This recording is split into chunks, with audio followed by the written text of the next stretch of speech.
Welcome to another edition of the MOSHAPE Minute. My name is Guy Danhoff, and we are bringing you the special edition. And today, what we're going to do for you is we're going to take the time to get to know our presidential candidates.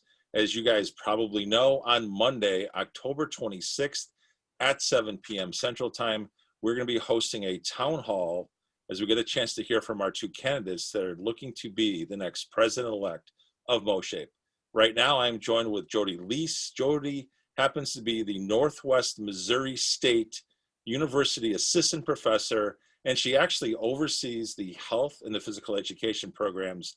And with that, Jodie, welcome to the MOSHAPE Minute. Thank you. Good afternoon. How are you doing today? You know what? I am doing great, and I know that our viewers want to learn a lot more about you, so if you don't mind, we'll just dive right in. Let's do this. All right, so here's our first question. Could you tell me about a little bit about your background, and most importantly, what inspired you to actually pursue the health and physical education profession?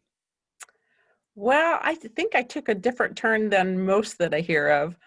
My background is I've been married for 37 years and I have 4 kids. When we moved from Southern California to Ottawa, Kansas back in 1997, my husband completed his bachelor's degree in 1999, and I said, well, if you can do it, why could I? I was working 3 jobs at the time. I was with the 4 kids most of the time because he was coaching college football and going to school. So I thought, well, I'd like to go back and be a secondary math teacher. Love math, love numbers. And he said, okay, sure. So I went and talked to the chair of the math department, who said, we'd work with you. And I said, well, I see some of those classes are 8 o'clock and I can drop my kids off at school at 7:30 in the morning. It takes me an hour to get here. Well, we'll work with you. So after my first semester, which was successful, they didn't want to work with me. They're like, no, you're going to have to find a way to get here at 8 o'clock. Well, family had to come first if I could not drop my kids off early. So my husband said, go talk to Joella Mehrhoff. So I went to talk to Joella Mehrhoff, who was the professor of the department, hyper department at Emporia State at that time. And she said, what about physical education? And my husband had said the same thing. He goes, you love being physically active. You love all that health stuff. I think it would be perfect for you. I'm like, it's not going to be very challenging. It's PE. I was one of those people.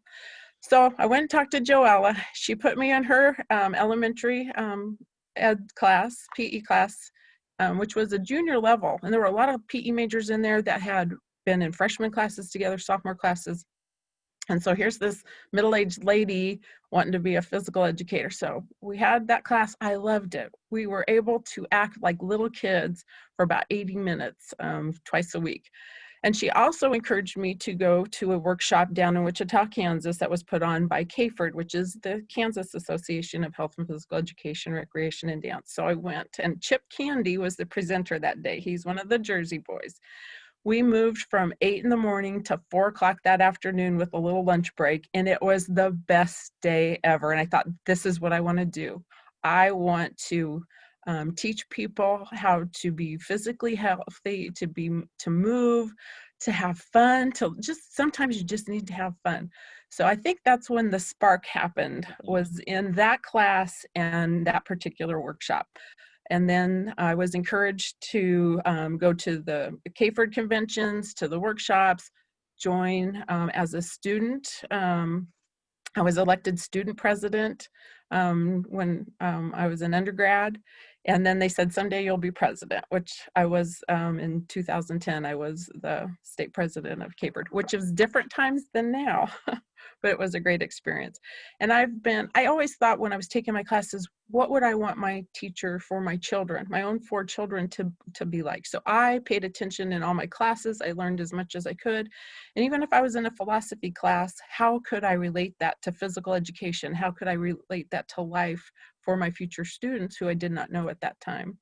So that's when the bug started, about 1999 and 2000 in particular. Yeah.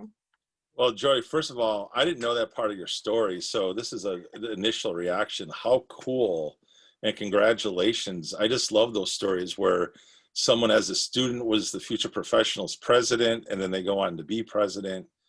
There's just something really special about that. And also recognizing today in 2020, in COVID, we are in unprecedented times, not to overuse that cliche, but yeah, I mean, great story. And with that, so could you tell the viewers then how you migrated over to MOSHAPE and highlight maybe some of your contributions to our society? Well, we moved to Maryville about 4.5 years ago. I was hired on at Northwest Missouri State University. I had just completed my PhD in curriculum instruction with an emphasis in physical education from Kansas State University. And there was an opening up here, and I was encouraged to apply, so I did. And I was hired on the spot. They had said, we have changes coming. We have changes from DESE. We have changes coming from our education department. We don't know what's going to be happening. How do you feel about that? I said, I have other people that I'll be working with, correct? And they said, yes. And I said, we can do this together. So the last 4 years, that's what we've been doing, is managing those changes that have come along. We've been zagging before we knew what it was.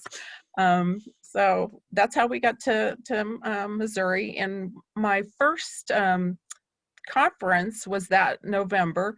Took a bunch of our students down to the, it was MOAFERD then, Yep. conference. That was before the MOSHAPE change. I felt out of my element because in Kansas, I knew those people. I loved those people. But I started seeing some familiar friends because I would also go to central district conferences. Right. So those familiar friends were just so welcoming. And then they introduced me to other MOSHAPE members. And Mm-hmm. I just started to love the MOSHAPE people. So now the second one wasn't as awkward because I sat there the first one missing my KFord friends. But now I go and I can't wait to go see my new friends. Yeah. And I've been on the board, I think I started my second conference. I was asked to be on the higher education committee. Mm-hmm. And then I've been chair of the initiatives committee for the last several years. Absolutely. And because I've been on the board with you up until this past year. But yeah, so it's great. I'm so glad you brought that connection in as to how, we got you from Kansas to Missouri. And if you would not have been as warm and welcoming as you all are, it would have been a struggle. Yeah, well, you know us, we're one big family. You know that. Yes, this is true. This is true. All right, now we get to ask kind of a fun question. Would you be willing to share a personal and a professional accomplishment that you are most proud of, and why? Well, when I'm asked that, I always think I have never done anything by myself. I mean, I've done things by myself, like getting the degree, but there's a whole host of friends and family members and colleagues behind any accomplishment. So when I think personal, I always think of the half marathons and the marathons that I've participated in. The first half one was up in Omaha, and I just finishing that, crossing that finish line when you think you cannot, that's a pretty good feeling. So then I thought, well, what about a full marathon? Because back in 1984, we were living in Southern California when the Olympics were there, and Joan Benoit was the first woman to win the gold at in the marathon. I was watching her on television going, someday I want to do a marathon. So I did, and that was pretty fun. So that would be the personal. Professional, I think being president of KFord and being part of this organization, being part of Central District, being part of AFORD, which is now Shape America, and just getting to know all the amazing people. Just part of this profession is it's everything. Yeah, it is. And oh my gosh, yeah, you're exactly right. I never forget when I went to my first Shape America convention in Tampa. It's changed everything. It's part of the reason why I do what I do today. So, which is hosting interviews like this with you, right? Well, the first time I was asked to present, it was still AFORD then. It was with a colleague, and she said, let's do this. Well, we're going to write a proposal up. No one gets accepted their first time. No one. I'm thinking, okay, because I don't want to go and present to however many hundreds of people. Well, we were accepted.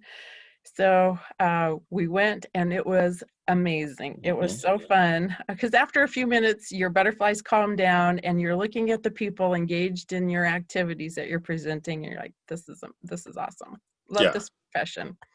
Absolutely. All right. So with that, this is a pretty typical question you might hear in a job interview, but I think it's appropriate for people to hear, considering most of our audience are health or physical educators. So here it is. What is your philosophy as a teacher and also as a leader? I think my philosophy as a teacher is I always want them to become a better teacher than I am. I want them to be their best. I want them to find the connections of what we teach and why we teach. I don't want them to be a roll out the ball kind of teacher or a health teacher that is not teaching skills. You can teach them all the knowledge, but if you're not teaching them the skills, what are they going to do with that information? So I want those students to go out there and do more. I've tried to create situations for them, like taking them down to Kansas City into some of those inner city schools, where if we're on one side of the school district and we're driving by some homes, some of them don't have front doors, they don't have windows, they have blankets or sheets covering. And students from up here in Maryville typically haven't seen areas like that or met students in those schools. So I want them to make connections with human beings, their future students, and make a difference in their lives, and not just think it's about physical activity. It's about so much more than that, or just the health knowledge. It's Yep. about more than that. And being a leader, it's about empowering others to be better every day, and not just only with teaching, but within their families, within their communities, and of course their schools, their with their students and their colleagues that they work with and teach with. Absolutely. Thanks for sharing that. You can tell, you know, big time the heart felt, in your answer. And that's what you expect from people, seriously, that are in this profession. That's a common theme that you hear. So thanks for sharing that. All right. So here's your last question. And in the world of business, we call it the softball question. Now, I'm not sure why they call it the I softball forgot my question. mitt. Exactly. So with that, I don't know why they call it that, but because I've heard people refer to it that way, here's your one softball question. So here you go. What types of contributions, Jodie, would you make to serve MOSHAPE and our members if elected as our next president-elect? I would hope that I can do things that, just like I said earlier, will empower our membership, that they feel like they're connected to MOSHAPE, that they feel like they're connected to each other, that they feel that they're supported, so that they can go back into their buildings and they're not teaching in silos, and that we're there for them. And like we were talking earlier about the ZAG, we don't know what the future holds. The last 8 months have shown us that we can still do what we do. It's looking a little bit different, but we're able to do it. I know that there's a lot of teachers, both physical education, health educators, and classroom teachers, that are just tired. So why not come together, support each other? We've got a lot of great things going on now. Let's continue that, but also find new supports, new ways to support one another through all this unknown that's coming. Because we may get back to what they say normal, but what will that look like? So we need to be continuing to advocate for quality physical education, quality health education, and be there for our individuals to support them. I know some of them have asked in the past, can you come and talk with my school board? Can you present to them what quality physical education is? And they said, we've tried, they're willing to listen. So maybe set up something that we're going into school boards, the MOSHAPE board members. Maybe we're Zooming with them. Maybe we're connecting with administrators to teach them what quality physical education looks like and quality health education. Met an administrator at a CDC training a couple years ago. He was there to learn about healthy schools. And we told him it meant a lot to us that he was there, because he gets it. He wants his students to be healthier. He wanted his teachers to be healthier. So just to get that ball rolling, there's been a little conversation here or there. So I'd like to see that continue, that we're getting into schools and getting the message out. Absolutely. And I just want to say thank you for literally taking the time today. I hope we had some fun. I try to make it fun Oh, every you're time. always fun. But no, Thank you for inviting me in, well, Guy. of course, obviously we want our members to learn as much as we can about our candidates. And just as a reminder, on Monday at 7 o'clock, we're going to have the town hall meeting so that you get a chance to, hear from our candidates. There'll also be asked some questions as well in that format. So that way you can decide what you want to do in terms of who you'd like to see as our next president-elect. So that's all going to happen on Monday at 7 p.m. If you check your email, I know Dr. Lowry has sent out the email. He'll send it out again, of course, so that you can get the link, get registered, because this is an event you have to be registered for. So with that, please come. exactly, we want you to come on as many as possible, Yes. and we'll also have a replay available, so you can see the replay if by chance you can't be there. We understand that too. So we want to be again as accommodating as possible on that. So with that, Jodie, I want to say thank you again. Thank you. Also glad to hear you're a big fan of Zag. I love the Zag references, as you know. Yes. Love the Zag. All right. So for Jodie Leiss, I am Guy Danhoff. We want to thank you guys for watching yet another special edition of the MOSHAPE Minute. Thank you.